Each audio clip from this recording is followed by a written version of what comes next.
Bila ingin melihat Chef Syah di dalam kolam. Menyanyi pula.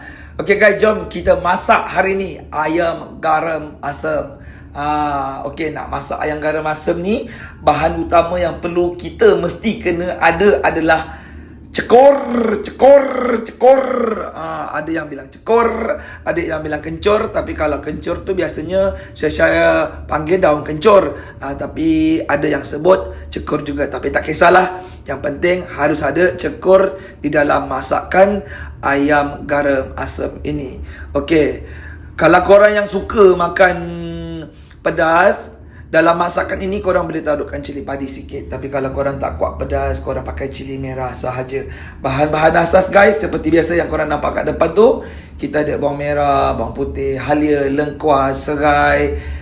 Tu semua mesti kena ada lah, bahan-bahan asas untuk kita nak masak. Dalam hidangan ayam garam asam ni juga, Chef Syah perlukan asam jawa dan juga santan. Ayam jangan lupa, kalau tak jadilah ayam garam asam. Okay guys, sekali lagi korang bersama dengan saya, Chef Syah World. Nampak dah menjerit dah. Okay, kita perlukan dalam 2 ataupun 3 biji bawang merah. Lepas itu kita juga perlukan 2 besar ibu jari halia guys. Lepas tu kita perlukan juga 10 ulas bawang putih. Nampak tak? Kira dulu Chef Syah, kira. Nampak? Dia mengira ya. Lepas tu guys, kita juga perlukan sebesar ibu jari lengkuas. Nampak? Nak masak ayam garam asam ni, semua bahan asas tu kita perlu gunakanlah. So korang kena try. Kalau korang tak try, korang tak tahu macam mana sedapnya ayam garam asam ni. Lepas tu saya perlukan dalam 2 batang serai. Korang cincang dulu halus-halus sebelum korang blender. Nanti kalau tak, jahanam blender korang. Nanti kalau rosak, jangan cari Chef Syah. Chef Syah tak tanggung.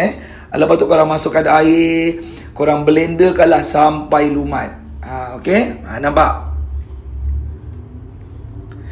Bila semua tu dah lumat guys, korang panaskan minyak. Lepas tu korang boleh tumiskan bahan-bahan yang telah korang blender tadi tu. Nampak? Korang gorengkan sehingga wangilah bahan-bahan tu. Lepas tu kita blenderkan lagi kita punya cili merah dan cili padi.